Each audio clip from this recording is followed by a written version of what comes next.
کیا امریکہ اور اسرائیل کوئی نئی جنگی حمایت کرنے جا رہے ہیں یا ایران کی یہ مستعدی دشمن کے ارادوں کو پہلے سے ہی پست کر دے گی؟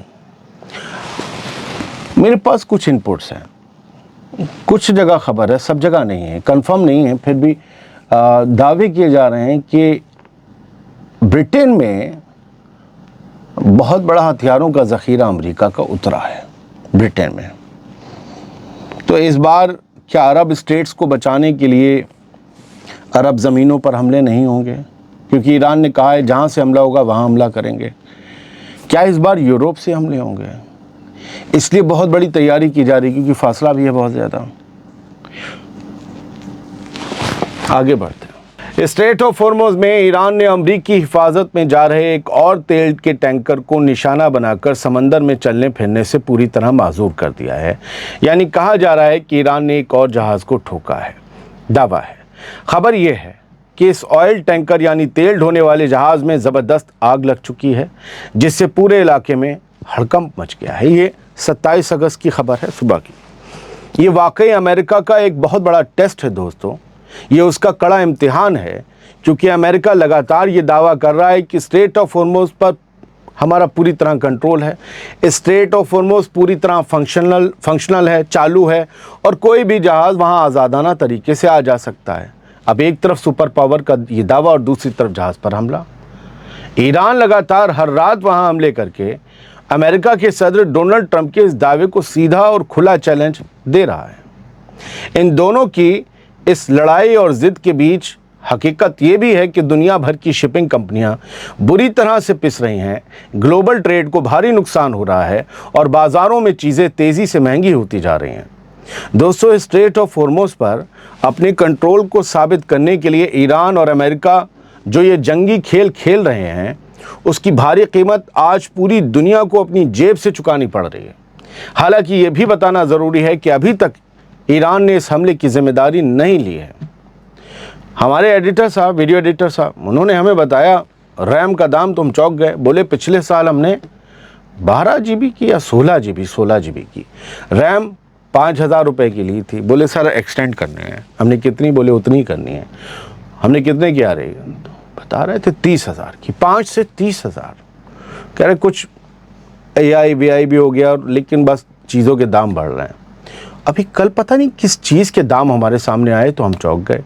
نمک تو مہنگا ہو ہی رہا ہے، اب کسی کا گھاٹا کہیں سے ہو رہا ہوگا تو نمک میں وصول لیا جائے گا۔ نمک کے بنا کون سی انڈیا بنے گی؟ بہت سی چیزیں مہنگی ہو رہی ہیں۔ آگے بڑھتے ہیں۔ بورڈ آف پیس کا نام آپ نے سنا ہوگا، غزہ کے لیے بنا تھا، امریکہ نے بنایا تھا۔ بورڈ آف پیس کے ہائی ریپرزنٹیٹیو نکولے ملادینوو نے یونائٹڈ نیشنز سیکیورٹی کاؤنسل میں اسرائیل کی غزہ پالیسی کی کھل کر مخالفت کی ہے اور اسے پوری طرح ناقابل قبول بھی قرار دیا، یعنی امریکہ کا بنایا بورڈ اسرائیل کے خلاف بول رہا ہے۔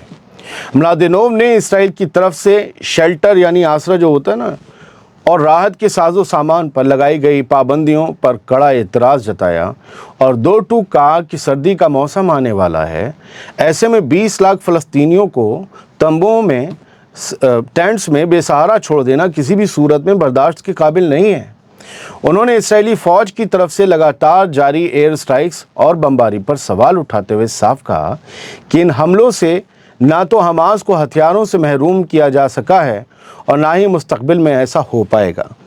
یعنی امریکہ کا بڑا آفیسر کہہ رہا ہے کہ حملے کرتے رہو گے تو حماس ہتھیار نہیں رکھنے والا تم جو سوچ رہے ہو۔ ملادینوو نے یو این سیکیورٹی کاؤنسل میں پوچھا کہ کیا کسی ہتھیاروں کے ڈپو پر ایک اور بم گرانے سے حماس نہتہ ہو جائے گا؟ ہرگز نہیں، بلکہ ایسی لگاتار اسٹرائک سے صرف معصوم فلسطینی شہری مارے جا رہے ہیں اور پورا پیس پروسیس، پورا امن معاہدہ تباہ ہو رہا ہے۔ انہوں نے بتایا کہ حماس نے 30 جولائی کو ہتھیاروں کو سرنڈر کرنے اور پورا کنٹرول ایک نئی ایڈمنسٹریشن کو سونپنے کے روڈ میپ کو قبول کر لیا تھا، لیکن اسرائیل کے انکار اور لگاتار حملوں کی وجہ سے یہ ڈس آرممنٹ پلان زمین پر اٹک گیا ہے۔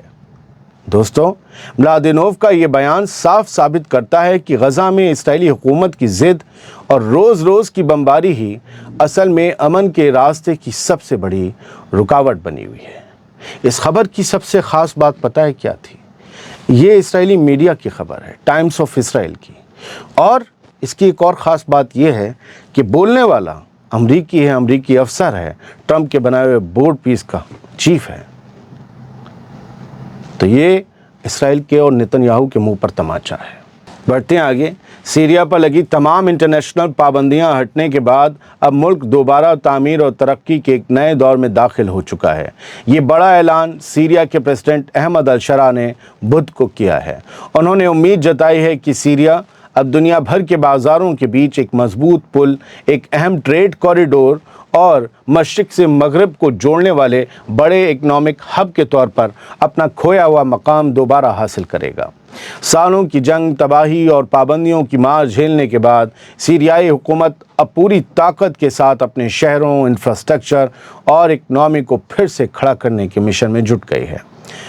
سیریا کے پریزیڈنٹ احمد الشرا نے صاف صاف لفظوں میں کہا ہے کہ پابندیوں کا خاتمہ سیریا کے لیے ایک نیا آغاز ہے، جس سے ودیشی انویسٹمنٹ کا راستہ کھلے گا اور ملک تیزی سے ترقی کی پٹری پر لوٹے گا۔ اور آخر میں نیپال کی بات۔ نیپال میں جو تباہی مچی ہے اس میں مرنے والوں کا آنکڑا قریباً 250 کے قریب پہنچ رہا ہے۔ اب بھی سینکڑوں لوگ لاپتہ ہیں، ہمارے ہندوستانی بھائی بہن بھی اس میں شامل ہیں۔ نیپال سے آئی تصویریں سرہن پیدا کرتی ہیں، نیپال سے آئی تصویریں ڈرا دیتی ہیں، خوف میں ڈال دیتی ہیں، اور یہ دکھاتی ہیں کہ قدرت جب غصے میں آتی ہے، قدرت جب کروٹ کھاتی ہے تو بتاتی ہے کہ انسان جو ایٹ کر چلتا ہے، جو چوڑے ہو کر چلتا ہے، جو اپنے آپ کو ریجنل پاور، سپریم پاور، یہ سپر پاور سمجھتا ہے، سپریم تو وہی ہے، تو وہ یہ جان لے جب سپریم پاور ایک ذرا سی حرکت کرتی ہے تو سب کے غروروں کو مٹا کر رکھ دیتی ہے، تکبر کو چور کر دیتی ہے۔ اس کا مطلب یہ نہیں ہے کہ نیپال کو سزا مل رہی ہے، بس میں یہ بتانے کی کوشش کر رہا ہوں کہ آج بھی جو کوئی اپنے آپ کو طاقتور سمجھ رہا ہے وہ یہ جان لے کہ وہ ایک چٹکی کی طاقت ہے۔ ذرا سی زمین اگر 1 ڈگری بھی ہو گئی نا تو بنائے ہوئے اربوں خربوں کے محل اور وہ انفراسٹرکچر سب ترچھے ہو کے نیچے پڑے ہوں گے۔ بہت بہت شکریہ۔ سلامت رہیے، خوش رہیے اور نیپال کی سلامتی کی دعا کیجیے۔